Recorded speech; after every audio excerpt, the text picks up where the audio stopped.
Olá, já estamos aqui gravando mais um episódio do nosso programa Controle Externo Especial Saúde. Hoje nós vamos falar sobre saúde na primeira infância, esse momento que é tão importante. Eu estou aqui com o pediatra, Dr. Renato Kifuri. Seja muito bem-vindo. Obrigado, Karen. Prazer estar com vocês aqui no Controle Externo. Um prazer e é uma honra aqui, primeira vez estar com vocês. Não, a honra é toda nossa em receber o Dr. Renato, que é uma referência nacional no tema. Adoro conversar com ele para falar sobre saúde na primeira infância e sobre todos os assuntos que envolvem a pediatria. Agora, doutor Renato, o que a gente está querendo falar hoje aqui no nosso programa é que diversos artigos científicos comprovaram que esse início, né, até os 6 anos de idade, é um período fundamental para formar toda a criança, seja ela no aspecto social, cognitivo, psicológico, enfim, para tudo.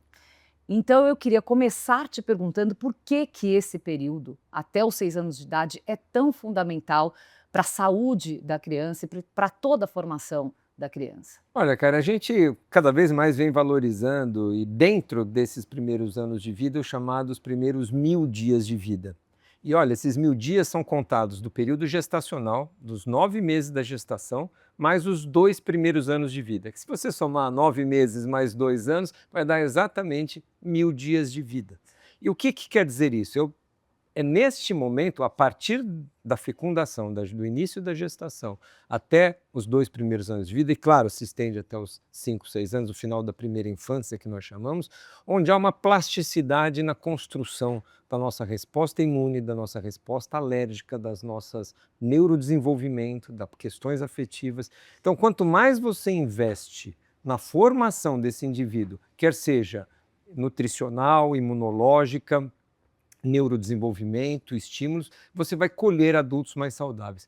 Tem um Nobel da Economia de 2019 que ganhou justamente mostrando que o investimento na primeira infância, para cada dólar gasto nos primeiros anos de vida, isso se reflete em uma economia de $9 lá no futuro. São adultos menos violentos, são adultos com mais QI, são adultos mais preparados para enfrentar com mais resiliência, são adultos que têm uma condição melhor de emprego, ou seja, é investir nessa primeira infância, é colher no futuro um adulto muito mais saudável, e isso não é custo, isso é investimento. Ótimo, né? E muita gente costuma olhar só para depois, né? Achar que essa formação inicial, ele não olhar para esse momento e olhar para o futuro, falar que isso acontece, né? Que esse investimento deveria ser feito mais para frente, né? Na É adolescência, consertar, na né? juventude. É consertar no futuro. Aí você vai construir mais cadeias, você vai construir mais presídios, você vai ter mais leis obrigatórias para penalizar indivíduos que são... Quando você pode ter uma geração diferente se você investir na infância. Investir no início. E quais são os principais desafios que o Brasil enfrenta hoje, doutor Renato, na questão de investimento, de um olhar para essa primeira infância? A gente precisa começar na gestação, né, Karen? A gente falei dos primeiros meses de vida e o aconselhamento, infelizmente, nós temos a gravidez na adolescência ocupando aí mais de 10, 12% dos nascimentos no Brasil, são filhos de meninas, vou chamar de meninas, com menos de 20 anos de idade. Abaixo dos 15 anos de idade, a gente tem cerca de 40 mil nascimentos todo ano de crianças, filhas de menores de 15 anos de idade. Que claro que na enorme maioria das vezes, se não na totalidade, são gravidezes indesejadas. E aqui nós estamos falando de mulheres, meninas pretas, periféricas, com uma desigualdade estrutural enorme no país e que compromete o futuro dessas duas gerações, dessa menina que vai ter mais dificuldade de acesso ao emprego, que vai ter mais dificuldade de acesso à escolaridade, porque ela interrompe quase sempre, o menino nem sempre está presente nesses momentos, o pai, sim, então é a menina que assume isso, e a geração dessa criança que vive em condições, muitas vezes de abuso, muitas vezes de novas gestações no futuro.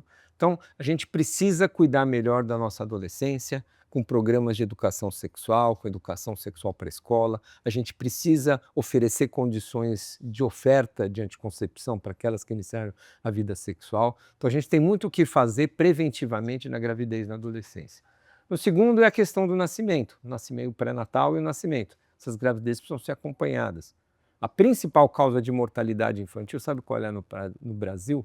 São as causas chamadas perinatais, relacionadas à gestação e nascimento.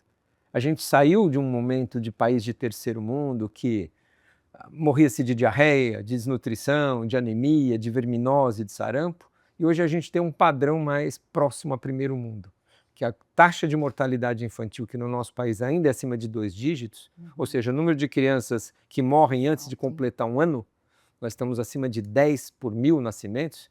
Então, dependendo, tem estados, Santa Catarina está lá com 8,9, 9, mas a média nacional estamos praticamente alto. De cada 1.000 crianças, 11 a 12 não chegam no primeiro ano de vida. Essa a gente chama de taxa de mortalidade infantil, que é desproporcional no país, e a principal causa são as causas perinatais. Gestação, pré-natal, condições de nascimento, prematuridade.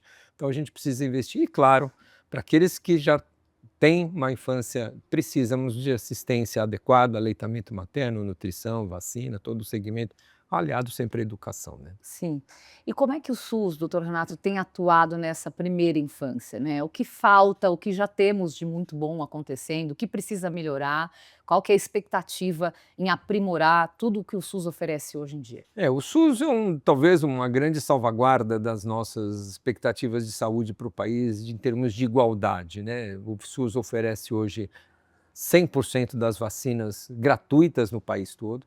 Talvez o maior programa de inclusão social seja a vacina, porque não é para o rico, é para o pobre, é em qualquer município, nós temos mais de 38.000 salas de vacina espalhadas aí pelo país, ou seja, a gente tem uma universalização do atendimento.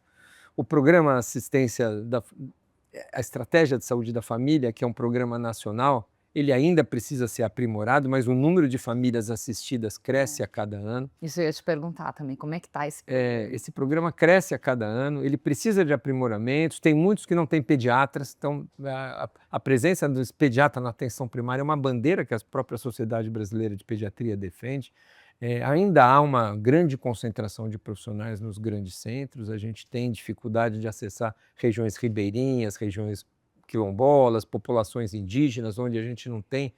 E a gente reconhece hoje, a gente tem muito mais bem mapeado, Karen, esses locais, né, onde a gente tem bolsões de baixa assistência, de baixa cobertura pré-natal, de baixo exame do pezinho, de baixa testagem para sífilis na gravidez, e tudo isso a gente consegue reconhecer essas enormes desigualdades. Não estão aqui nos grandes centros a grande carga de mortalidade infantil, das grandes desigualdades. Então a gente precisa ampliar esse acesso e é um desafio para um país continental como o nosso. A gente vem avançando, mas a gente está longe do ideal na educação e na saúde no país. Aliás, nós temos aí uma grande médica, a doutora Rosana Richman, que atua, né, levando um trabalho voluntário de médicos, dentistas e toda assistência para essas populações que ficam ali isoladas, que não têm acesso, não tem como chegar a um centro médico de qualidade.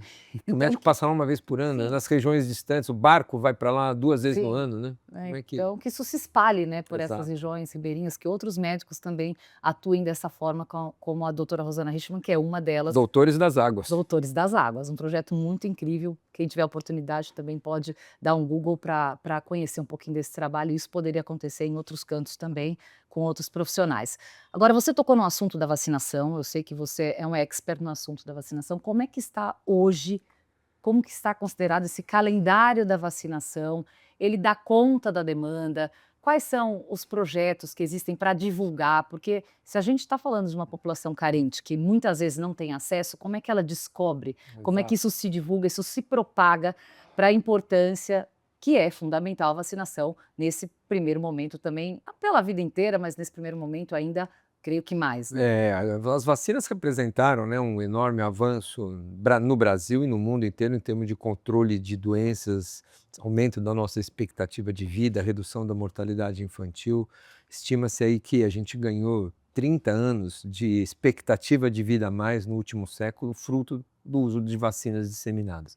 Erradicamos várias doenças, controlamos outras, e o calendário vem em franca expansão. Recentemente incorporamos no Programa Nacional de Imunizações vacina da bronquiolite para ser aplicada na gestante, vacina contra o câncer, contra o HPV, reduzindo 16 mil óbitos. A gente tem todo ano 16 mil novos casos de câncer de colo de útero, com mais de 6 mil óbitos de mulheres todos os anos, evitáveis agora com vacina. Então nós temos vacinas contra a diarreia, o nosso calendário é um dos mais completos. Só que hoje a gente enfrenta uma realidade inimaginável alguns anos atrás, que era o questionamento sobre se vacinas devem ser aplicadas ou não, se vacinas Uma onda funcionam. de desinformação em relação à vacinação muito grave. Exponenciada pela Covid-19, especialmente, né? Durante a Covid-19, houve muito boato, fake news, que vacinas podem fazer mal, e mina talvez um dos pilares de um programa de vacinação de sucesso, que é a confiança, né? Sim. E não é confiança só na vacina, é confiança. Para que estão querendo dar essa na política pública de vacinação? Então você perde a credibilidade, ou você questiona, infelizmente exponenciada muito pelos colegas e oportunistas que muitas vezes começam a espalhar essas fake news dizendo que para mim são verdadeiros crimes contra a saúde pública.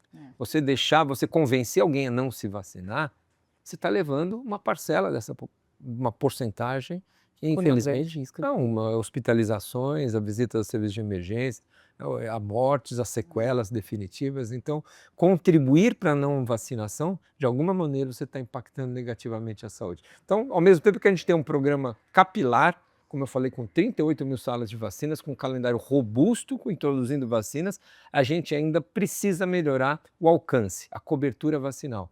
E o que faz alguém não se vacinar aqui em São Paulo, num grande centro, certamente não é o mesmo motivo que faz alguém não se vacinar no interior do Nordeste, ou aqui numa periferia da capital, ou mesmo numa cidade longínqua, ali do extremo oeste do estado de São Paulo. Então a gente precisa ter ações diferenciadas. Alguns são impactados porque não tem condições de ir até uma unidade de saúde que fica longe, porque o horário não atende do funcionamento do posto, porque não tem dinheiro para condução, ou se não se vacina porque estão impactados pelas notícias falsas. Então a gente precisa entender essas diferentes realidades e atuar especificamente em cada uma delas, né? Claro. E aí, focando um pouquinho mais só na questão da vacinação, quais são os riscos, né, os maiores riscos quando há um atraso da vacinação nesse período específico até os 6 anos de idade ou quando há um abandono? Porque por conta dessa onda de desinformação, muitos pais hoje optam, e pais que eu quero dizer que têm acesso à cultura, que têm uma formação bacana, que têm acesso à informação, optam por não vacinar os filhos desde que eles nascem. Então eu queria saber quais são os principais riscos, quais são as doenças que podem surgir e as que podem levar a óbito também. São alguns aspectos que a gente olha às vezes para um número e não aprofunda um pouco a discussão, né? A cobertura vacinal, vamos dizer, do sarampo, está em 93%. Mas é importante olhar não só para esses 93%, o ideal é 95% no mínimo, chegar a 100%, mas essa dose foi feita, a gente fala, essa cobertura do sarampo é aos 24 meses. Quantos tomaram na idade correta ou quantos estão tomando de forma atrasada? Quantos tomaram uma dose e quantos tomaram o esquema completo de 2 doses? Taxas de abandono, fez o esquema inicial e não terminou as 3 doses de pneumonia ou de meningite. Isso cria uma zona de vulnerabilidade. E o terceiro importante aspecto é a chamada homogeneidade. O estado de São Paulo está com 95% de cobertura do sarampo, mas tem município que pode estar com 50%, com 40%, com 62%. Bolsões de baixas coberturas favorecem o surgimento de doenças tanto quanto você está com cobertura alta no estado inteiro. Então você precisa combater esses bolsões de baixa cobertura. E esses calendários de vacinação são organizados, ou seja, tem muita vacina no primeiro ano de vida, tem muito. Por quê? Porque é justamente a idade de maior vulnerabilidade para as crianças. Maior necessidade. De maior necessidade. Eu não vou esperar 2 anos para vacinar meus filhos, aí eu não preciso dar tanta vacina, eu vou espaçar, vou atrasar. É um equívoco. Eu costumo dizer que a gente vai vacinar os sobreviventes, né? Aqueles que escaparam das doenças, eu vou vacinar agora. E o SUS está preparado para ver esse atraso ou essa não vacinação Cada vez correr melhor. atrás para corrigir? Cada vez melhor. A gente mudou há uma década atrás, Karen, quando eu me formei, há um tempo atrás, a gente contava a cobertura vacinal fazendo pauzinhos, sabe aquelas coisas, o quadradinho e no meio. Quantas vacinas o município fez? Sim, entrega lá o mapa de vacinas feitas. Hoje é tudo digitalizado. A gente tem registro nominal do vacinado. Então, eu tenho o CPF de todo mundo, o cartão SUS agora é obrigatório para 100% das crianças que nascem. Ela tem o seu CPF, tem o seu cartão SUS. Tudo isso está numa rede nacional de dados de saúde, na RNDS. Então, eu sei exatamente no meu município fazer a gestão daquele que tomou a primeira dose e não tomou a segunda, quem é. Não são os 300 crianças atrasadas. Eu sabia que tinha 300 crianças que não tomaram, eu não tinha a menor ideia onde elas estavam, essas crianças no meu município. Hoje eu sei quem são, o endereço, o CEP e o WhatsApp dele. e o SMS dele. Então, essas ferramentas digitais estão auxiliando e auxiliando muito. Porque muitos que não se vacinam porque são contra a vacina, porque não tem tempo, porque não lembra, não é? Você recebe na mensagem do seu WhatsApp, você precisa pagar, está na hora de você renovar o seguro do seu carro, está na hora de você fazer a revisão, está na hora de você vir aqui no dentista, está na hora de você tomar Tomar a uma vacina. vacina. Sua segunda dose está atrasada. Esses lembretes e essa digitalização, que funciona tão bem para tudo na nossa vida fiscal, não é? Sim, por que não para a saúde, né? Na nossa vida fiscal não passa nada, né? O nosso Não. imposto de renda, Não dá para nada. esquecer nenhuma conta. Não é só a conta, é a cobrança Com certeza, ela vem. do seu imposto de renda, tudo isso é um sistema, a ferramenta já existe, a gente precisa utilizá-la mais na saúde. Doutor Renato, falando um pouquinho agora sobre alimentação saudável, quão fundamental é o tipo de alimentação nessa primeira infância? Cada vez mais a gente reconhece a chamada microbiota intestinal como um dos fatores de maior proteção. O intestino é o segundo órgão mais importante depois do cérebro. O eixo intestino-cérebro, eles conversam muito de forma regulatória do nosso sistema imunológico, do nosso sistema imune, do nosso sistema endócrino, das nossas glândulas, dos nossos hormônios. Então, cada vez se valoriza mais a nutrição como aspecto que também começa na gestação, né? A gestante, dependendo do que ela come, do alimento que ela tem, do intestino que ela tem, ela provoca ou promove um desenvolvimento melhor, não com aquela microbiota mais favorável ou menos favorável, mais diversa ou menos diversa. Então, aleitamento materno, parto normal, são promotores de uma saúde intestinal melhor já no recém-nascido. E a introdução alimentar adequada, evitando alimentos ultraprocessados, comendo alimentos mais naturais, isso evitando industrializados de uma maneira geral, isso vai promover um desenvolvimento intestinal maior, que tem a ver com regulação de sono, que tem a ver com fatores imunes, que tem a ver com diminuição de alergias dessas crianças no futuro, tem a ver com melhor resposta hormonal, risco menor de obesidade, risco menor de diabetes, ou seja, por onde a gente olha, essa alimentação na primeira infância vai significar impactos de longo prazo no desenvolvimento desses adultos, dessas crianças, adolescentes e adultos que serão no futuro. Por todos esses lados, doenças, alergias, desenvolvimento intelectual, e aprendizado e tudo que vem daí. Então, falar em alimentação hoje, a gente está cada vez mais olhando para uma alimentação saudável, começando na gestação, especialmente na primeira, para todos nós, mas em geral na primeira infância isso se traduz, né, num programming que a gente chama. Então você programa o nosso sistema imunológico, da mesma maneira que a gente programa o nosso cérebro também com essas conexões, é uma idade de plasticidade. É uma idade onde a gente forma essas conexões e desenvolve um adulto mais saudável no futuro. E como é que o Estado, doutor Renato, poderia fortalecer essas ações de acesso ao aleitamento? Eu acho que a gente precisa avançar em muitas coisas, né, Karen? No aleitamento materno, por exemplo, na licença materna, que tem que ser de 6 meses, não é possível. Tem países que fazem 1 ano, tem países que fazem 9 mees, o Brasil está ainda nos 4 meses, são algumas 3 empresas... meses, já vi isso. Tem empresas que conseguem dar, empresas que aderem a algum tipo de programa que conseguem fazer 6 meses de licença, mas o ideal são 6 meses. A licença paternidade também é importante que seja prorrogada, não para aqueles 5 dias, mas para estar em votação no Senado agora, está para ser aprovado, publicado, pelo menos para 15 dias, que seja progressivo. Alguns países compartilham 1 ano de licença ou do pai ou da mãe para essa criança ter a mãe pode ficar os primeiros 6 meses, o pai também fica mais depois 2, 3 meses, ou seja, a gente pode ter mecanismos de presença parental, né, os pais e mães nesse começo de vida, que vão favorecer uma alimentação mais saudável, a gente vai favorecer o aleitamento materno mais prolongado, uma introdução mais tardia em escolas, creches, berçários, que também diminui a exposição e o grau de doenças para essas crianças. Porque entrou na escola, ficou doente, né? Não tem jeito, né? É uma coisa impressionante. Mas uma coisa é você pegar os vírus respiratórios com 3 meses, 4 meses, porque a mãe tem que trabalhar, e outra coisa é pegar com 8 meses, 10 meses, quando a criança está maior. O risco é muito menor.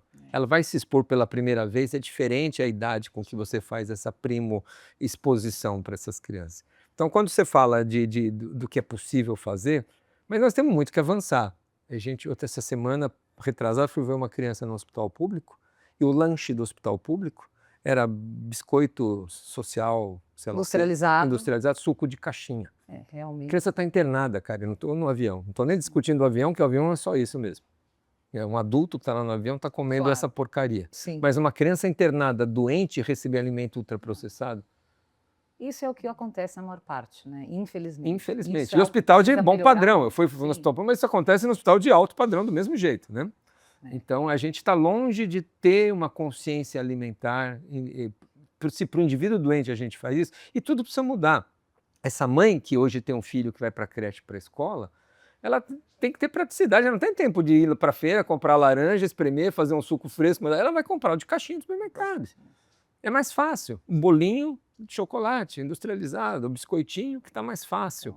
Então a gente precisa melhorar o acesso a esses alimentos, precisa dar mais tempo, a escalas de trabalho, essas discussões 6x1, 5x2. Eu acho que isso tudo é muito útil para promover, inclusive, a infância. Muito se discute, mas ela vai fazer isso, não vai? Então, além da oferta do tempo e da oportunidade, precisa ter oferta da educação, da informação também. Outro ponto, higiene bucal, uma coisa que acaba ficando muito esquecida, dependendo do nível, né, social ali, cultural dessa família.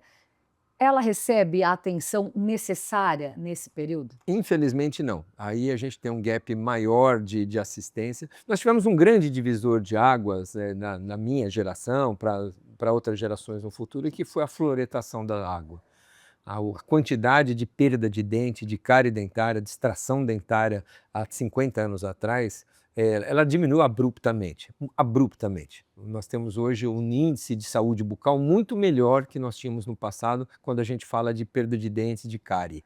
Mas ainda assim, as gengivites, a falta de escova, o acesso ao creme dental ideal, a visita frequente preventiva nos dentistas e com saúde bucal ainda é muito baixa no país. O nível de cobertura para a saúde bucal nas escolas públicas do país é muito baixo. Então, na hora que a gente olha o IDEB, o desenvolvimento do Brasil, de educação e de saúde, a gente tem muito que avançar e, de novo, escancara desigualdades nesse país, né, Karen? Infelizmente, quando você olha aqui para o nosso estado, quando você olha aqui para o nosso município, mas aí você olha para outros municípios menores, no interior, no país, Maranhão, Nordeste, região Norte, onde você olha para esses indicadores, eles são muito díspares em relação.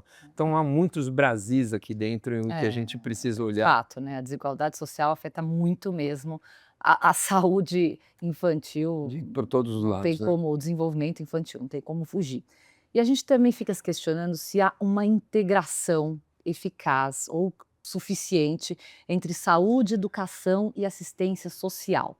Então, qual que é a importância, doutor Renato, de políticas públicas integradas? E aí eu digo, envolvendo saúde, educação, assistência social e proteção, para que aconteça, para que haja um desenvolvimento pleno das crianças nessa fase. Isso é fundamental e, infelizmente, a gente também não tem avançado como gostaríamos, né? A gente teve alguns avanços importantes, talvez um marco que eu não posso deixar de citar aqui, Karen, foi a questão das telas nas escolas. Isso, para mim, talvez depois do Estatuto da Criança e do Adolescente, foi um grande divisor de água para o futuro de uma geração que ficava ou que está dependente das telas. Não faltam estudos mostrando quão prejudiciais as telas são para as crianças. E quão criadores de adição, de adictos temos nós com as telas. Nós ficamos, imagina umas crianças que não têm preparo, estrutura, filtro para ver o que está, bom senso de falar, preciso parar que eu estou exagerando. Então isso dentro da sala de aula estava trazendo menos brincar, menos interação social, menos ambiente ao ar livre, né? Porque o desenvolvimento da criança nos primeiros anos de vida, ele é construído com o brincar, com a interação social, mas é construído pela natureza, pelo cuidado dos pássaros, pelo correr, pelo bater, pelo caminhar. Sentado olhando para uma tela só traz miopia, só traz dependência e só traz problemas de saúde mental para o futuro. É essa geração que a gente estava criando.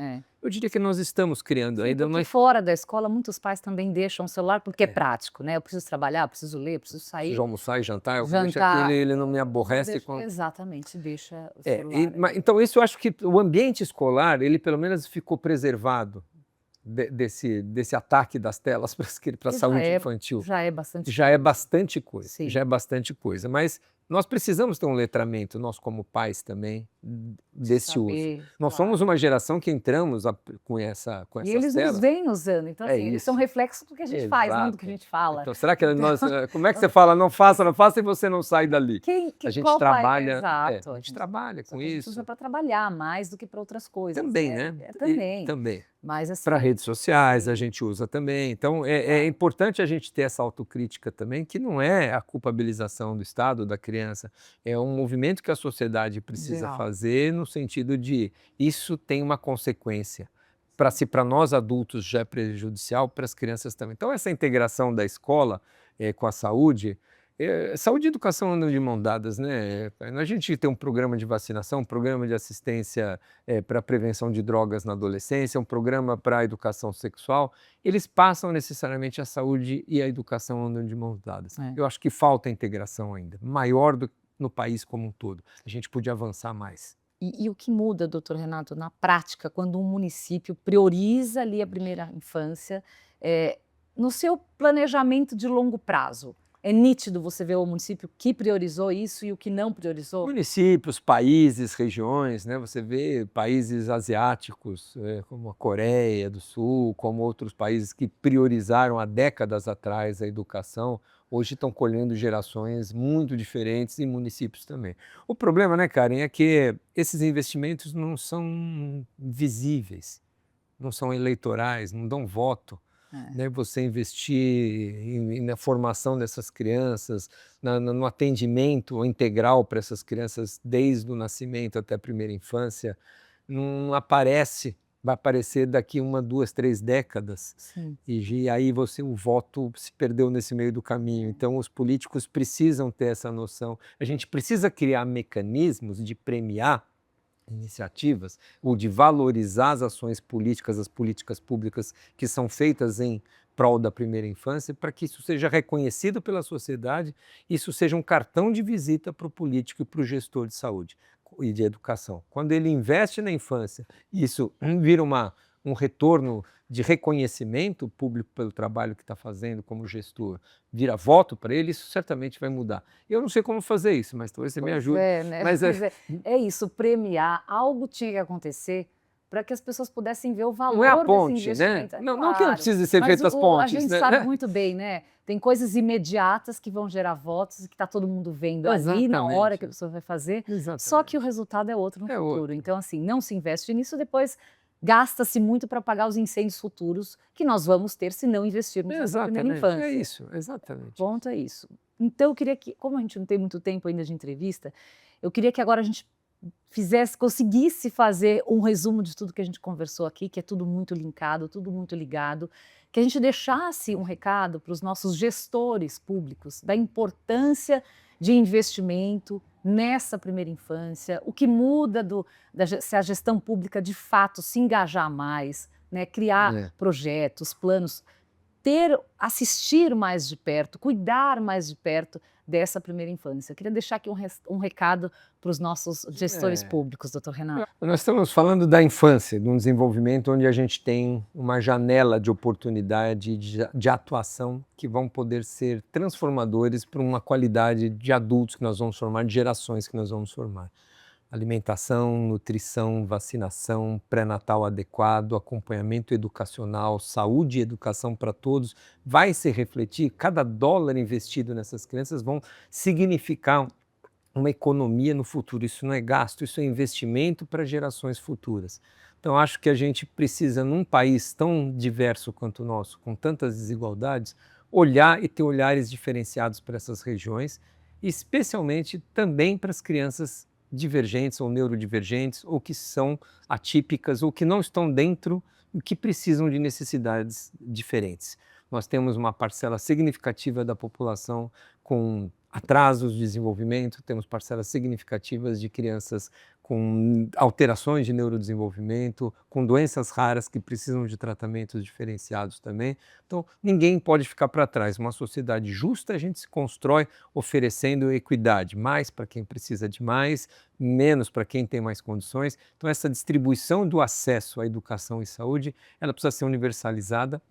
a gente precisa entender de uma vez por todas que o investimento na infância, na educação e na saúde, que começa de novo na adolescência, no pré-natal e termina no final da primeira infância, vai significar uma mudança crucial no futuro de todos nós. Então, a gente fala muito de que meio ambiente a gente vai querer, a gente ainda falando de meio ambiente aqui, mas isso tudo está imbricado também porque as doenças também passam pelo aquecimento global, pelas mudanças climáticas. O aquecimento global está voando, exponenciando muito. Então, a gente que planeta a gente quer deixar para nossos filhos, né? Mas e que filhos a gente quer deixar para esse planeta também? Sim. Passa um pouco por aí também. Exatamente. E a gente tem acompanhado e entendido muito dessas mudanças, da importância desse investimento. Aqui no Tribunal de Contas do Estado de São Paulo, no dia 29 de janeiro, vai acontecer o primeiro encontro Caminhos para essa primeira infância, políticas que podem transformar esse momento, esse período, para a gente conquistar, claro, melhores resultados e fazer para que as pessoas olhem com mais responsabilidade para essa primeira infância. Faço questão de estar presente. Com certeza já está convidadíssimo, viu, para esse encontro que acontece no dia 29 de janeiro aqui no Tribunal. Muito obrigada, doutor Renato, pela sua presença aqui. Eu que agradeço. Uma honra entrevistá-lo aqui dentro do Tribunal para a gente falar de um assunto tão importante, tão relevante para a nossa sociedade. E tão complexo, né? Ainda bem que a gente passeou um pouco por tudo, mas são muitos temas. Obrigado mais uma vez. Poderia falar aqui por mais 1 hora, 2 horas. Obrigado pelo convite. Eu que agradeço a sua presença aqui e agradeço também ao Ministério Público de Contas por ter cedido esse espaço para a gente fazer aqui o nosso programa e à TV Alesp, que exibe o nosso programa Controle Externo, neste caso especial Saúde. Muito obrigada a todos e até o nosso próximo episódio.